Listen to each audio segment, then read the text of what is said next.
What is the number one cause of all the world's problems? Ask yourself that. What do you think is the cause of all the world's problems? It's easy to say that it's the government. So if you answer that, then I can totally get that. But according to my experience and my healing journey, the cause of all the world's problems is emotional immaturity. So, emotional immaturity is afraid to have the emotions, stifling emotions, letting the emotions be big and wild and control a person, and the list goes on and on. Manipulation, those are examples of emotional immaturity. And though that was created in the first 7 years of life. So if you think, because that's when the subconscious is created. So if you think about a child, they're just all emotions: joy, anger, sadness, curiosity, you name it. They have them within, and they can all change within 5 minutes. And slowly over time, a parent discourages certain emotions. Usually they can discourage happiness. Settle down, take it outside.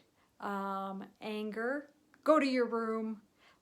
Sadness, you want something to cry about, and the list goes on and on.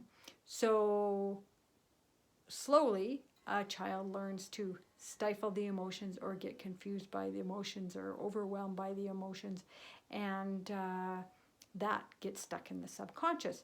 So if you think about it, if a child was supported in all of their emotions, they would be confident when they're angry. They'd be confident in how they feel when they're sad. They'd be confident in how they feel when they're scared.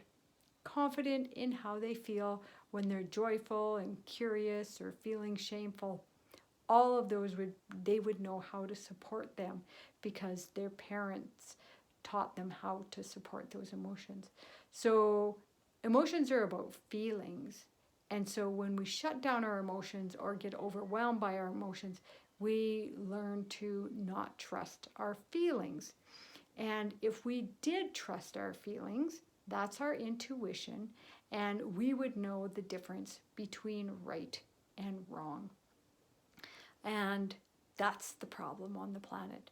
People don't know the difference between right and wrong, so they are always looking to outside sources to validate what is right and wrong.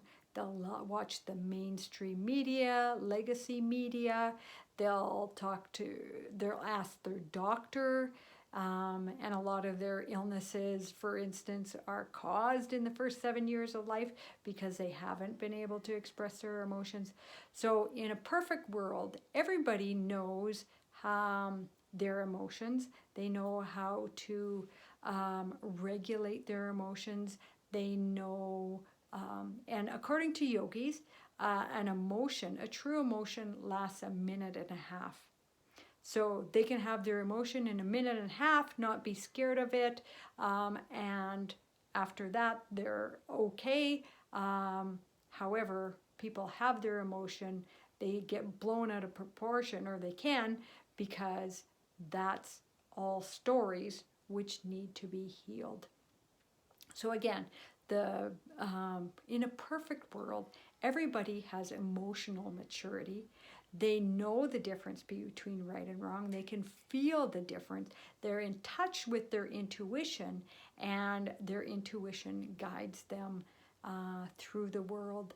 They won't be attracted to someone who's negative. They will only, they'll just know what is good for them and what isn't and act accordingly. So that is the cause of all the world's problems.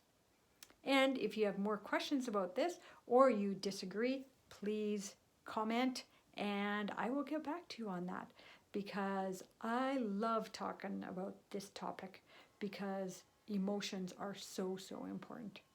So if this makes sense, I invite you to share it with others subscribe to my channel or message me. I'll put my email in the link below, and yeah, we could have a conversation.